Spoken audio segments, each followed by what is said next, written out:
Welcome to the program. Hope you had a great weekend. We did. Here live in Studio 1A on the Colorado School of Mines, Cheap Shots. Gang's all here. Sam Schleisman, Jake Stein, Kevin Foro, and Keegan, as always, doing a great job over there.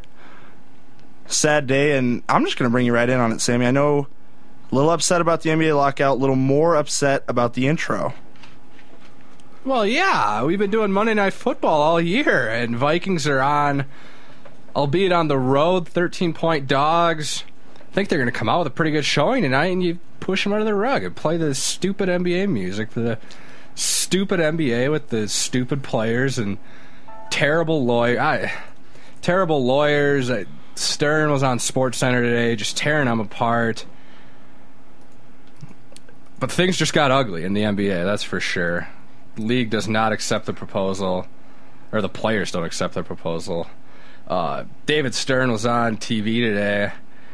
He says the players seem hell-bent on self-destruction, and we are about to go into the nuclear winter of the NBA. So that sounds pretty good, doesn't it? Holy cow! A little bit of rough news to take on a Monday, but give me a little credit. Just trying to make you feel a little better about the whole situation with the NBA on ESPN theme, which we probably will not hear for at least another month. I gotta say, maybe more.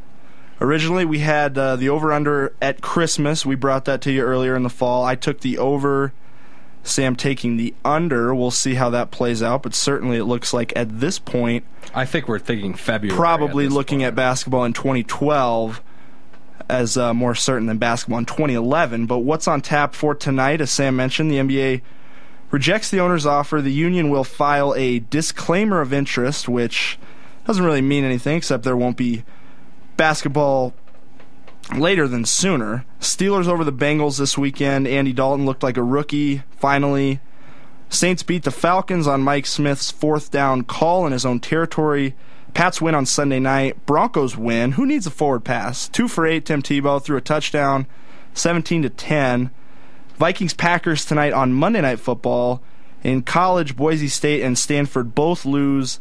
Heisman race looking a little tighter now that Luck struggled on Saturday night. A little more fallout from Penn State, and exactly 64 seconds on the UFC heavyweight title fight that took place Saturday night, the same amount of time that it took Junior Dos Santos to knock Cain Velasquez out and take his heavyweight title away from him. We'll also be joined on the program by college basketball insider Jake Koch. Going to come on and talk a little bit of college basketball, hopefully get a national championship pick from him, maybe talk a little NBA lockout, one of the more enlightened basketball minds that we have the pleasure of talking to on the program. Looking forward to that. Looking forward to that. Well, it's all good. Yeah, the whole NBA thing is really just bumming me out. It sounds like at least February now we're thinking the league still needs a full month to get all their stuff ready, but I just can't get over why the players wouldn't accept this proposal. Guys are missing checks. Just like the commissioner said, the owners are cool locking out. They have billions and billions of dollars to sit on with these players. Some of them, it's going to be their last year in the league, and after this, it's all over. So if you lose this season, the players ultimately are the ones forfeiting the paychecks and losing money. It just doesn't make sense that they wouldn't accept this deal. It's just going to keep getting worse. I understand how the players felt bullied, obviously. I mean, you could kind of get that. The way this whole thing has gone about, they had 57% of more or less all the money, and now it's down to 50. So I can understand where the players are coming from, but it just gets to a point in time where you need to make a decision to play some basketball, and with the players deciding to not decertify but do whatever they're going to do is pushing this timeline back a long while. I do agree with the point that a lot of the pundits have been making, that the players have made concession after concession, that they deserve a little more credit than people are giving them. But I think the thing that kind of struck me as this is kind of reaching a boiling point was how the owners really pushed it to that November deadline. It seemed earlier on in this process that we were going to be looking at more of a climax to this thing closer to Christmas, maybe maybe even into January, but David Stern and the owners really pushed this thing right up to November. We sit at the 14th now, and really forced the players' hand in this whole thing, and that's been the biggest development in the last couple of days, was really that there is that 50-50 deal on the table, and I think we're both in agreement that that's the best the players are going to get. And if they're not going to take that, then it certainly is going to turn into that nuclear winter that we talked about. Everybody's worst nightmare, every NBA fan's worst nightmare.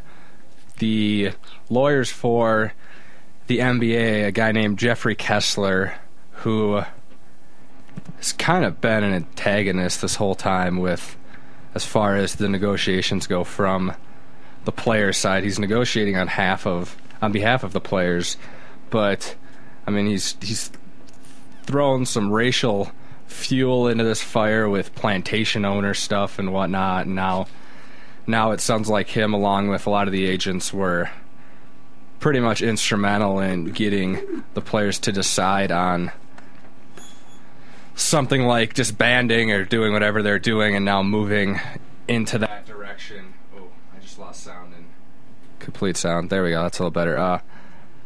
It sounds like now they're moving in that direction, and Kessler, he's kind of people behind the scenes that, I mean, I've been avidly following this, and he's a guy I just really don't like the stuff that he's done with this, and it seems like there's a lot of people with some different motives that go into this. Obviously, everybody's greedy, but a lot of people, I mean, the agents especially, are the ones that don't really seem to be negotiating the best interest of the players. And correct me if I'm wrong, but Kessler, a guy who I thought was counsel to the NFL, I thought you had mentioned that earlier, during the NFL lockout.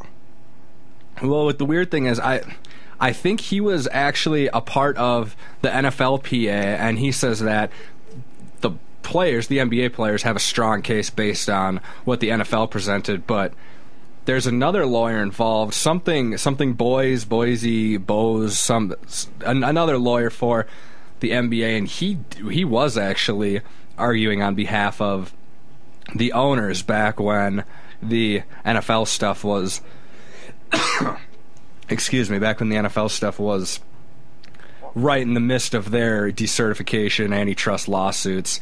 So they got kind of both sides from the NFL working with the players, kind of a strange twist, but either way, it sets us back a couple months. Are we ready for... We're good to go? Okay, well, I guess with that, 5:08 here in Cheap Shots, and we haven't given college basketball its due diligence so far, and I think now with the NBA effectively being pushed into 2012, it's time to focus on some college basketball. So bringing in Jake Koch from Winona, great friend of the show, and definitely a college basketball insider. Jake, what do you think about the NBA news today? Yeah, you know, it's frustrating, definitely, just because I thought last year with the whole season, I thought it was gaining a lot of momentum in the league, especially in the playoffs. You know, with all the drama with LeBron and the Heat, I think there was a lot of momentum with the league gaining popularity through more of a variety of people in the whole country. I thought, you know, it was really starting to top. It was pretty. I would say it was the second most popular sport behind football. You know, I think it's topped baseball, and it was ready to stay. You know, keep growing interest. I thought this year would be, you know, another fun year for everyone to pay attention to. But it's just too bad that the players can't swallow a little pride and get back on the court. It's just too bad because there's so many great storylines. I mean, you talk about the Heat, and you talk about the Lakers